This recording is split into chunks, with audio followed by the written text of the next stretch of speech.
네, 안녕하세요. 오늘은 면접관의 심리에 대한 얘기를 좀 해보고자 합니다.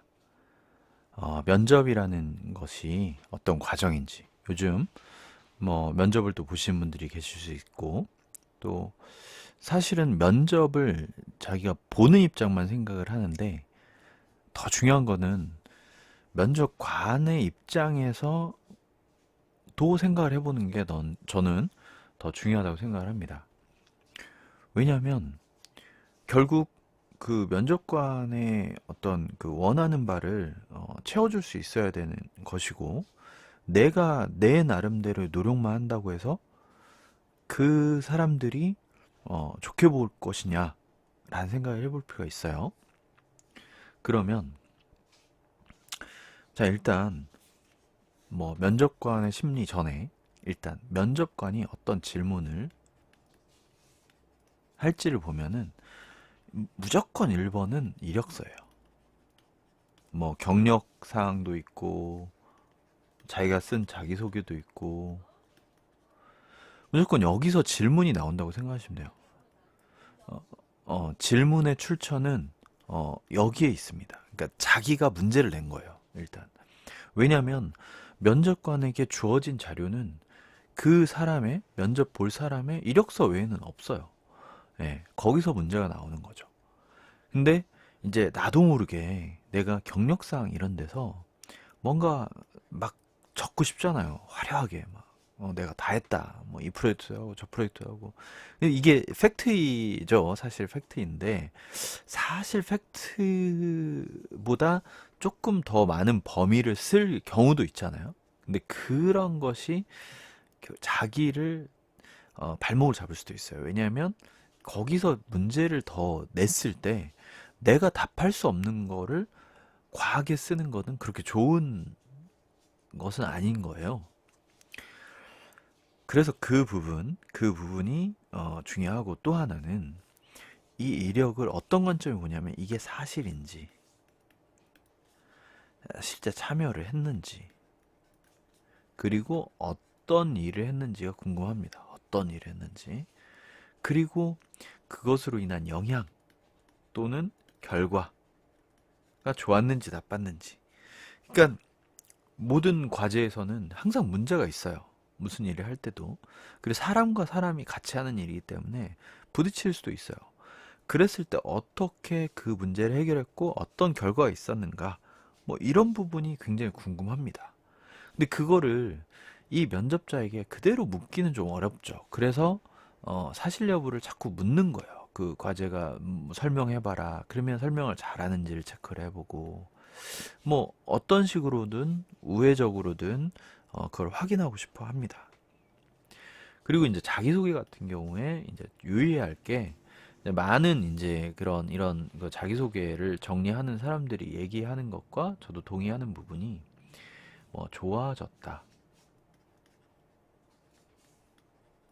예를 들면 뭐 내가 어떤 것을 해서 뭐 더 발전했다. 뭐 또는 효율이 좋아졌다. 뭐 이런 표현들 있잖아요. 내가 더 좋게 만들었다. 뭐 잘했다. 뭐 그러한 표현보다는 상당히 구체적일수록 좋아요. 구체적일수록.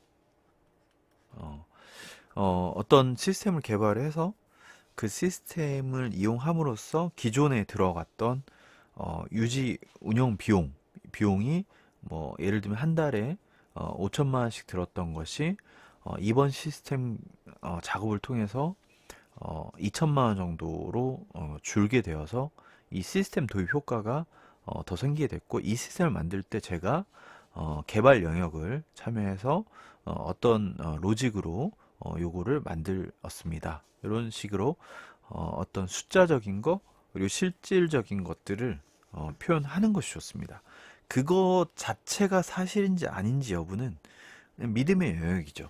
그거는 뭐 안 믿으면 뭐 끝까지 못 믿는 거고, 왜냐면 그거를 근거할 만한 자료를 가져오면서 얘기하기 힘드니까. 하지만 어쨌든 그런 숫자를 얘기하는 것이 훨씬 전달력이 좋다라는 거죠. 어, 당신 좋은 사람이에요? 아니면 저는 참 좋은 사람입니다. 그게 어떻게 증빙이 되는지 동의가 되지 않는 거예요, 상대방이. 당신이 좋은 사람인지 안 좋은 사람인지를 어떻게 아냐. 그 사람이 좋다라고 말한, 저는 정말 열정적인 사람입니다.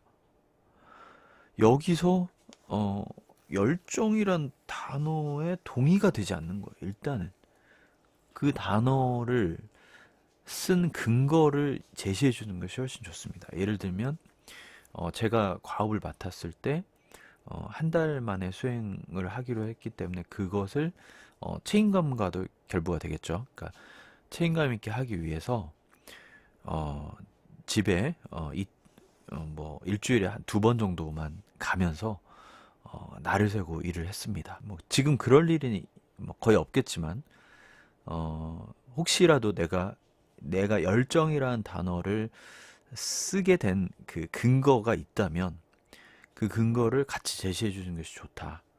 어, 그 부분이 있고요. 또 하나는 이 이력서가 사실 여부를 보고, 또 하나는 그 이력서를 체킹하는 게 아니잖아요. 그 사람을 체킹하는 거잖아요. 그 사람.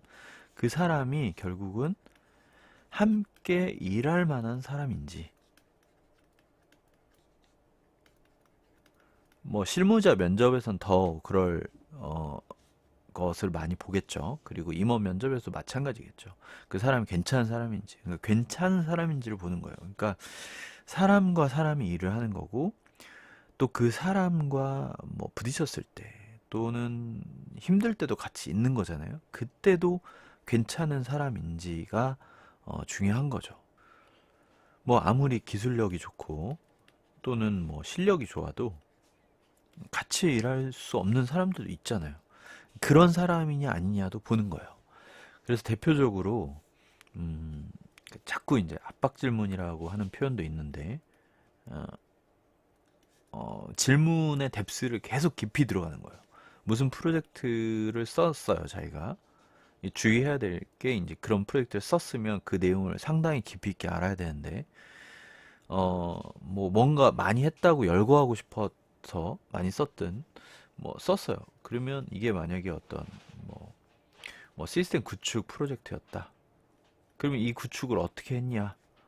이렇게 묻고, 또 그거에서 썼던 뭐 어떤 시스템에서 발생됐던 문제가 뭐냐? 뭐 계속 물어볼 수 있죠. 근데 이게 두 가지 관점이 있어요. 그러니까 하나는 그 사람이 얼마나 깊이 있게까지 아냐는 깊이를 측정을 하는 거죠. 계속 물어봄으로써 아무래도 물어보는 사람도 그 분야에 상당한 지식이 있기 때문에 물어볼 수가 있겠죠. 그렇게 해서 하나가 있고, 또 하나는 일부러 좀 압박을 하는 것도 있어요. 압박을 했을 때 반응이 어떠한지 보는 거죠. 뭐 계속 묻는다고 짜증을 내거나 화를 내면 그것도 좋은 대답은 아닌 거고, 무조건 모른다고 하는 것도 그렇게 좋은 대답은 아니죠.